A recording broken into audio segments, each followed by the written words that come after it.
Marmolejo, creador de Guerra Híbrida, la cabeza de los incorruptibles en su canal de YouTube 4A República y lo más importante, gran amigo de este espacio libre como el viento. Querido Dani, muy buenas tardes, ¿cómo te va? Hola Vicente, queridos amigos de Sin Censura, muy contento Vicente, empezando una semana desafiante, feliz de poder compartir este espacio que me brindas con mucho cariño contigo y con todo el gran público de Sin Censura, siempre atento a los temas, mi querido Vicente, siempre atento. Pues vaya que si hay temas, tú me dices por dónde le entramos, pero ahí te va un tema que propongo para iniciar. Dice el secretario de Relaciones Exteriores de México, Marcelo Ebrard, que van a revisar la cooperación con la DEA, algo que también ha insistido el presidente Andrés Manuel López Obrador, que ahora sí se respeta la soberanía de México. De entrada, esto sería por el tema de la detención del general Cienfuegos en Estados Unidos. Me parece muy buena decisión de México, Vicente, porque la intersubjetividad de las relaciones de colaboración con Estados Unidos siempre han venido acompañadas de decepciones, sobre todo para nuestro país. Han sido tapete muchos de los funcionarios mexicanos como García Luna, del gobierno norteamericano y de sus agencias de investigación. Y bueno, esto también se ha prestado para que muchos de ellos se hayan empoderado en México, tanto los nacionales como los extranjeros, sintiendo que por esa relación de complicidad pudieran darse escenarios que no tuvieran consecuencias en el futuro, como por ejemplo Rápido y Furioso, Arma Blanca, o los mismos operativos de narcotráfico que crecieron durante el Peñato, y la fragmentación de los cárteles, toda la fenomenología de estos últimos años, que también estarían vinculados a otros momentos, de lo cual no sabemos mucho, Vicente, y que seguramente las agencias norteamericanas tendrían mucho que aportar sobre temas muy dramáticos, como fue la muerte de Colosio, por ejemplo.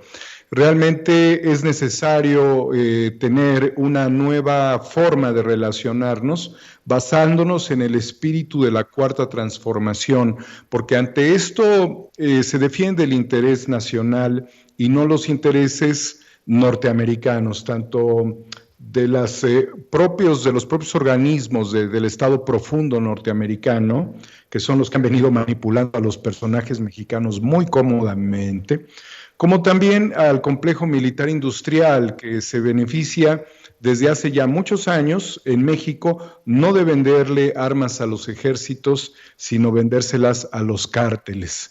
Y junto con ello también que pueda transparentarse y hacer más efectiva la acción de combate al tráfico de drogas, Vicente, reduciendo desde luego la sangre en México, porque eso también hay que dejarlo muy claro. Todos estos ejercicios de contubernio y todo esto que ahora aparece en los tribunales en Estados Unidos tiene claramente señalados a personajes mexicanos y seguramente expresidentes. Pero lo que queda lamentablemente en nuestro país ha sido un derramamiento de sangre tremendo. Que podamos hablarle a Estados Unidos desde otra perspectiva, pues nos va a asegurar que estos parámetros negativos para México cambien. Creo que es el momento adecuado para hacerlo. Estados Unidos ya sabe de qué tamaño es la Cuarta Transformación y el peso histórico del presidente de México. Bien, lo entiendo yo así también, mi querido Daniel Marmolejo. Fíjate que estoy revisando esto que escribe el maestro Miguel Vadillo en su columna Oficio de Papel en la revista Contralínea, de la que es director. Asegura que la Corte Penal Internacional revise el análisis preliminar sobre la procedencia de juicio por crímenes de guerra y de lesa humanidad cometidos en el gobierno del entonces panista Felipe Calderón, quien sería el principal responsable de la política pública de la guerra contra el narco, en donde la Fiscalía del organismo podría resolver en una primera instancia que el gobierno de la 4T sea el que lo someta a la justicia. Dice que los crímenes que pueden ser objeto de conocimiento de esta corte según la resolución 6 del 11 de junio del 2010 de la Asamblea de Estados, parte del Estatuto de Roma son genocidio por el artículo 6, crímenes de lesa humanidad por el 7, crímenes de guerra por el 8 y crimen de agresión por el 8 bis. Pues creo que tendría otra preocupación más en su plato Felipe Calderón con lo que escribe el maestro Miguel Vadillo, querido Daniel. Durante algunos años el derecho internacional venía gestando una nueva vertiente en materia de derechos humanos que ha permitido que se llegue a este tribunal máximo, supremo, supranacional, Vicente. Hubieron los juicios de Nuremberg, todas las tropelías que se cometieron durante la guerra fueron juzgadas, pero después era necesario articular un organismo internacional que tiene desde luego vínculos con Naciones Unidas, pero no forma parte de Naciones Unidas, mediante el cual se pudieran enjuiciar a personajes que hubiesen cometido todas las atrocidades que tú has mencionado. Principalmente se han señalado a personajes de África, quienes han cometido genocidio, crímenes de lesa humanidad, una serie de fenómenos críticos que verdaderamente han generado desolación en el mundo y que han tenido efectos judiciales fundamentales. Es muy importante que pueda darle visto bueno a abrir realmente este tema, porque lo que se cometió en México, Vicente, fue una serie de atrocidades criminales. Mira, tan solo la dictadura militar en Argentina generó aproximadamente 30,000 víctimas. Nosotros estamos en un camino que va a desbordar hacia las 300,000 como consecuencia de la destrucción del tejido social en todas partes. Y desde luego lo que ha sido evidente que fue el negocio del narcotráfico por el cártel de Palacio Nacional. Entonces estarías viendo que los traidores a la patria se fueron al negocio neoliberal más rentable y más sangriento y que pusieron realmente a la población en un terrible riesgo. No cabe duda, Vicente, que el nombre de Felipe Calderón en la Corte Penal Internacional va a generar una gran trascendencia en el derecho internacional humanitario y en la necesidad de que países como el nuestro encuentren justicia. Los nazis fueron enjuiciados, Vicente, y creo que llegó el momento de que los genocidas también. Anabel Hernández utiliza este mismo término, el de genocida, para referirse a Calderón, y no existiría una forma de entender tanta lucha fratricida en las comunidades, en los pueblos, sin que esto que mencionamos primero, la relación criminal con las agencias norteamericanas, el tráfico de armas que pudieron haber sido en los últimos años más de 2 millones de armas, las operaciones criminales protegiendo a grupos del crimen organizado, el enriquecimiento de determinados personajes que concentraban esta riqueza para después írsela distribuyendo a los líderes de estos cárteles que son líderes políticos, y la destrucción de un Estado republicano como el nuestro, habla muy claramente de que existirían argumentos para hacer enjuiciado un personaje como Calderón. Las cifras no mienten, Vicente. Realmente México es uno de los países más ensangrentados en supuesta vida democrática, supuesta porque sabemos que también hubo un fraude electoral. Por eso, quienes digan, ya Calderón, ya ese no es el tema, no. Estos temas deben de llegar hasta las últimas instancias y una de ellas es la Corte Penal Internacional. Que pase esto lo más rápido posible, Vicente, porque los tiempos de la justicia a veces no son los tiempos de los ciudadanos, pero que pueda tener un visto bueno, una valoración, porque además, convengamos, allí no hay influencia ni de Televisa, ni de Claudio X González, ni de los empresarios de la élite, ni de Loretito, no cuentan. Estos personajes en esos tribunales no tienen ninguna trascendencia. Lo que trasciende verdaderamente es el drama que los mexicanos hemos vivido.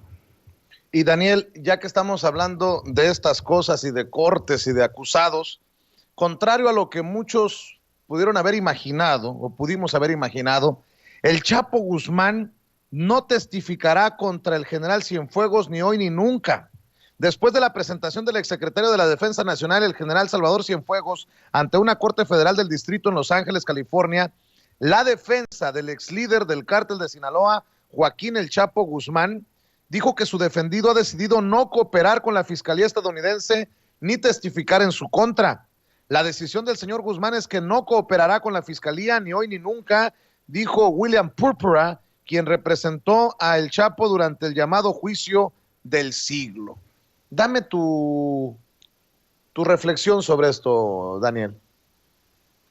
Mira, el Chapo es un ser humano que está enloqueciendo. Y yo creo que la parte argumentativa de Resistencia en este momento es el único argumento que tiene para lograr una cierta ventaja en el medio de su cadena perpetua. Realmente él sabe que lo que aporte más o menos trascendente quizás no le genere ningún beneficio, por lo tanto creo que tiene un carácter especulativo el que lo haga en este momento. Tiene mucho que aportar, desde luego el Chapo Guzmán, como muchos otros tendrían cosas que aportar, pero creo que es una posición renuente ante la circunstancia. Realmente, Vicente, lo que le pudiera esperar al general sería exactamente la misma circunstancia del Chapo Guzmán, ver la luz del sol 1 hora al día y verla con unas paredes inmensas al cielo que no lo dejan ni siquiera tener un trato humano con nadie.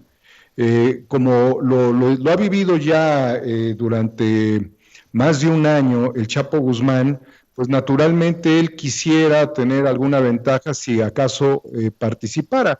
Pero bueno, justamente él es un rehén de la justicia y en consecuencia pudiera ser obligado. Eso yo no lo sé. Lo que sí te puedo decir es de que está jugando una carta el Chapo Guzmán. Siempre ha jugado cartas el Chapo Guzmán y creo que ante lo vulnerable que está, quizás sea una de las pocas cartas que le queden, pero de que tendría mucho que aportar, Vicente, pues tendría mucho que aportar, porque recordarás que un exdirector de la DEA tan solo había dicho que el Chapo Guzmán había aportado varios millones de dólares para la campaña de Enrique Peña Nieto. El Chapo Guzmán pudiera contribuir todavía a que no solamente el general, sino muchos otros personajes aparecieran en la palestra.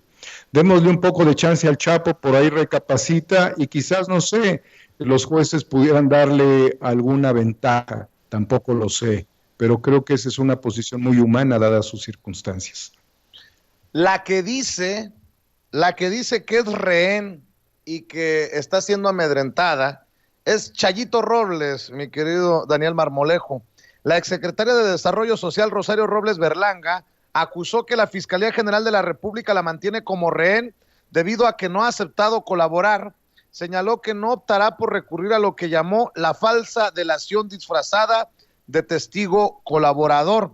Eso sí, el sitio digital Político MX revela que documentos recién identificados muestran la doble estrategia que en cierto momento orquestó la ex secretaria de Desarrollo Social, Rosario Robles, pues habría ordenado a personal bajo su cargo en la SEDATU evitar suscribir convenios con entes públicos, mecanismo conocido como la estafa maestra y que fue utilizado durante su gestión para desviar millones de pesos del erario. Lo anterior le habría permitido en un inicio desviar 1,747 millones de pesos, pero dicho documento se dio luego de que en 2016 la Auditoría Superior de la Federación detectó irregularidades en la SEDATU por presuntos desvíos superiores a 1,747 millones de pesos debido al uso de tal mecanismo.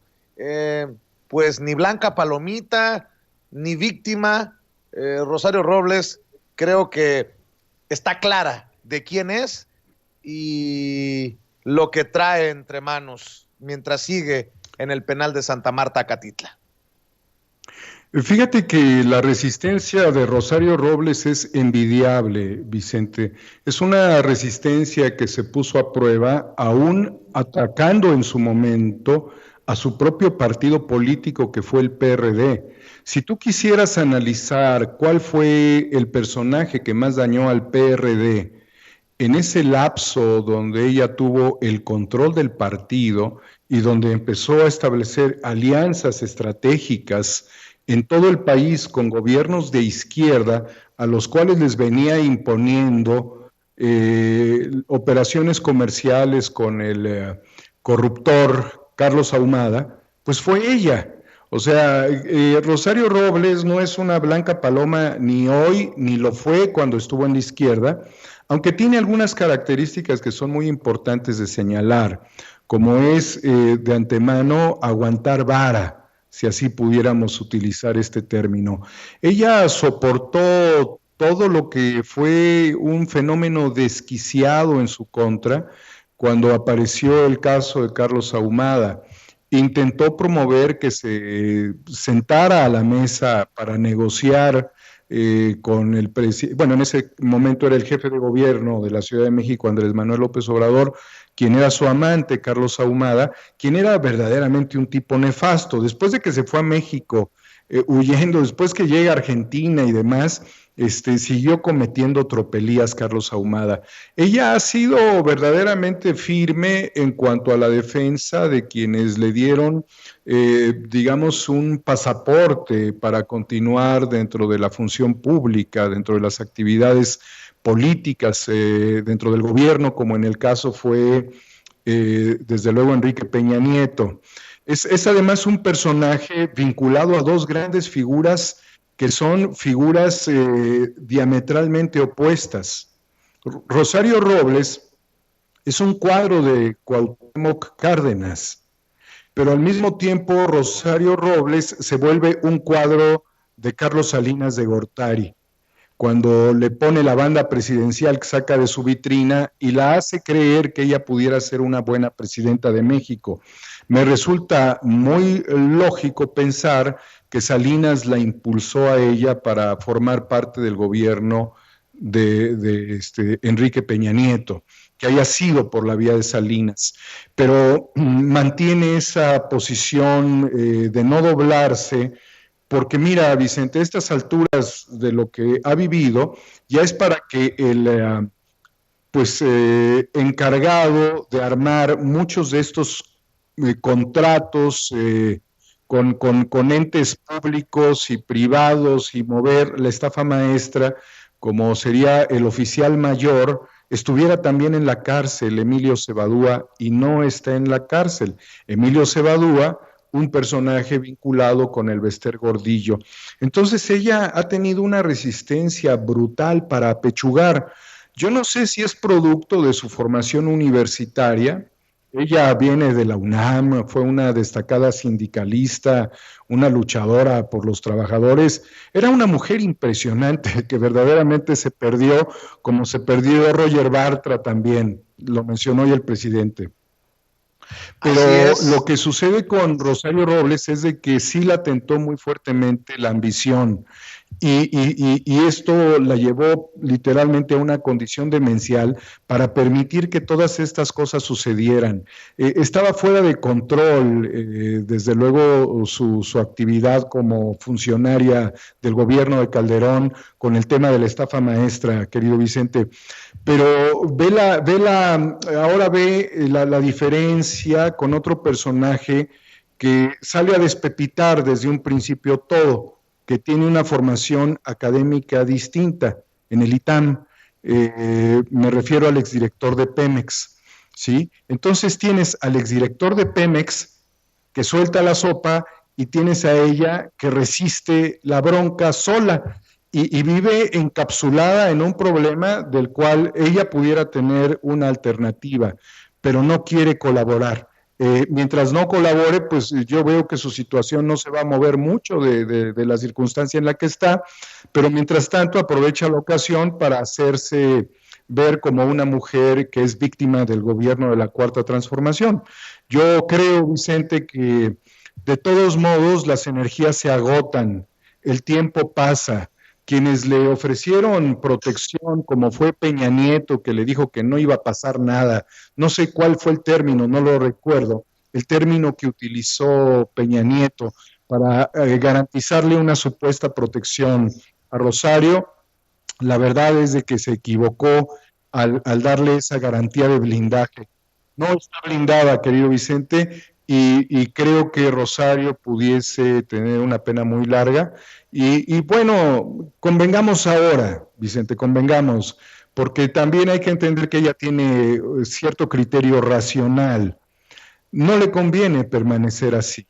O sea, si en verdad tiene que decir que Mid tenía las piernas más abiertas que todo el Estadio Azteca y que dejaba que estas cosas sucedieran, que Hacienda no le dio a ella elementos de control suficiente, que hubieron tantos operadores de la Universidad A, de la Universidad B, de la Universidad C, de los grupos de televisión de tal estado, que esto pasó en tal y cual lugar, si contribuyera a la articulación, creo que su pena pudiera ser menor. Pues ahí tienes el caso del hermano del Billy Álvarez, que pues por decirle al gobierno de México y concretamente a la fiscalía, más que al gobierno, a la fiscalía, decirle que había una operación de 23,000 millones en fideicomisos, fraudes sistémicos generalizados, pues el tipo está en libertad. Y yo creo que Rosario Robles pudiera apelar justamente a la razón para lograr su libertad. Querido Daniel, si me permites, déjame proponer cerrar con una reflexión sobre lo que estamos viendo, ya no en México, sino en el mundo con la pandemia.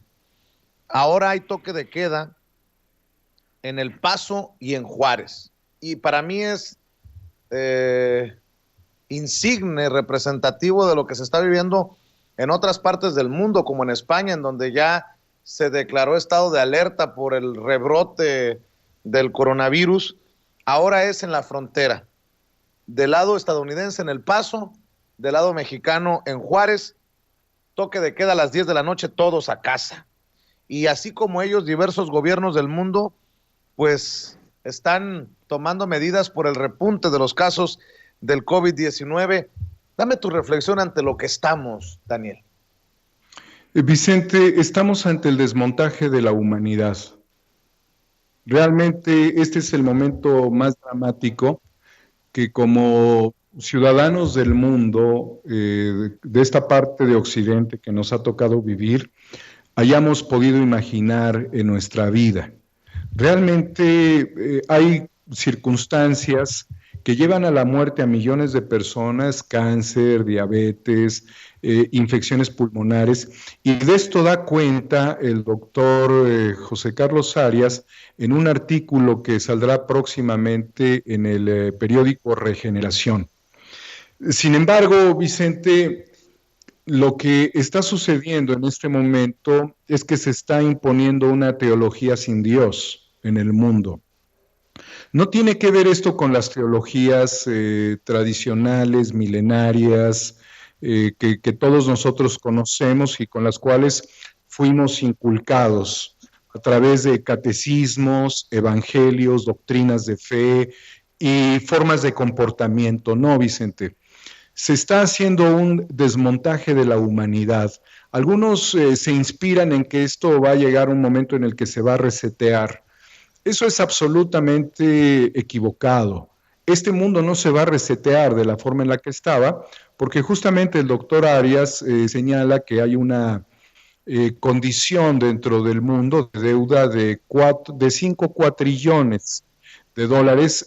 Daniel Stulin manejaba una cifra por encima de los 4 cuatrillones desde hace 3 años. El doctor José Carlos Arias la actualiza a 5 y hay otros expertos que señalan sobre 4.7 cuatrillones en el mundo. Desde que nosotros hicimos el proyecto Homo Ex Novo, dejamos muy claro que la única forma de desgravar una deuda tan monstruosa sería con una guerra termonuclear. Esto hace 3 o 4 años la gente no lo entendía, porque decían, bueno, estos verdaderamente están locos y son conspiranoicos. No, esa es la deuda que se tiene en el mundo. Y durante varias emisiones de Sin Censura hemos hablado de que muchas de las características del trabajo que vinculaba a los seres humanos de forma cotidiana dejarían de existir. Hace cerca de 2 años, Sears en Estados Unidos dejó de funcionar. Los malls están prácticamente quebrados. Sanborns cierra varias tiendas en México. Mientras tanto, los que se dedican a las operaciones de logística y de ventas en línea despegan no como una V, porque no se llevan a todo el paquete de seres humanos en una recta ascendente progresiva, sino que ellos se van en un despegue mientras los otros caen, es una K, no es una V. Yo no considero que la humanidad vaya a despegar en una V, ni tampoco creo que México lo vaya a hacer de la misma forma, porque va a haber un reajuste dentro de las cadenas productivas de valor y dentro de los propios intereses de consumo, querido Vicente. Lo que está sucediendo, Vicente, es que se está desmontando la unidad de procesamiento central por parte de la élite oscura en este momento.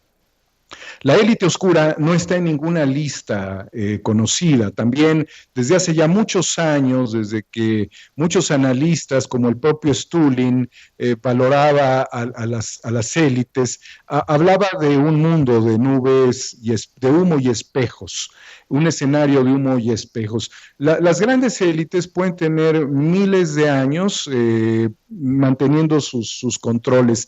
Lo que va a suceder, Vicente, es que en pocas décadas, con el control de la biotecnología y control de la infotecnología, se va a dar una de las guerras más atroces sobre la humanidad por parte de una élite decidida al reduccionismo poblacional.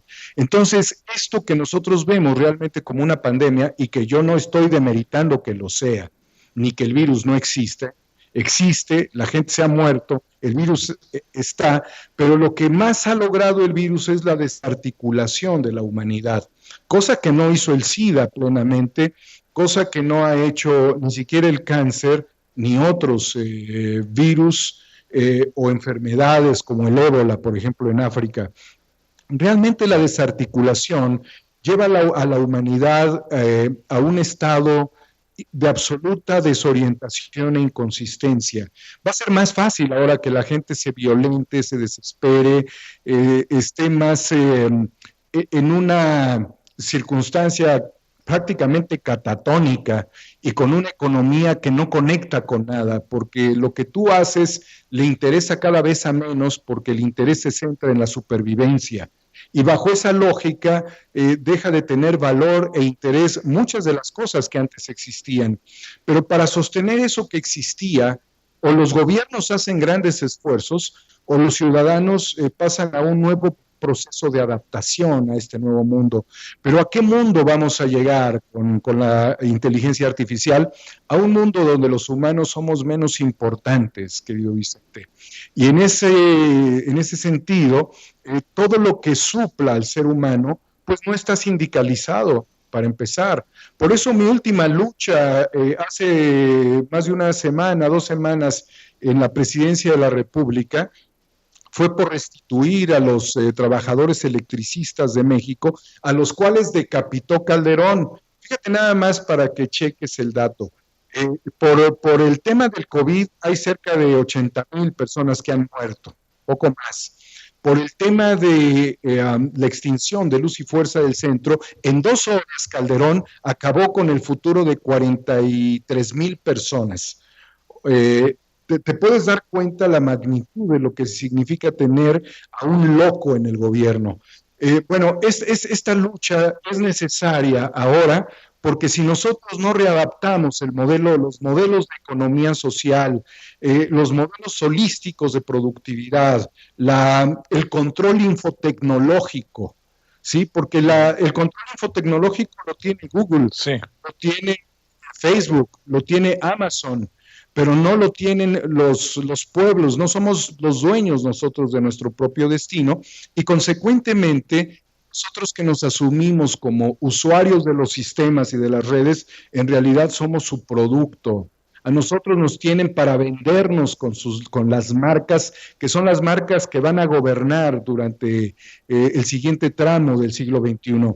La teología sin Dios es la sustitución de la unidad central de procesamiento por otra, mientras se mantienen en este momento los controles del bus de datos y se mantienen los esquemas de manera más estrictos en materia de seguridad.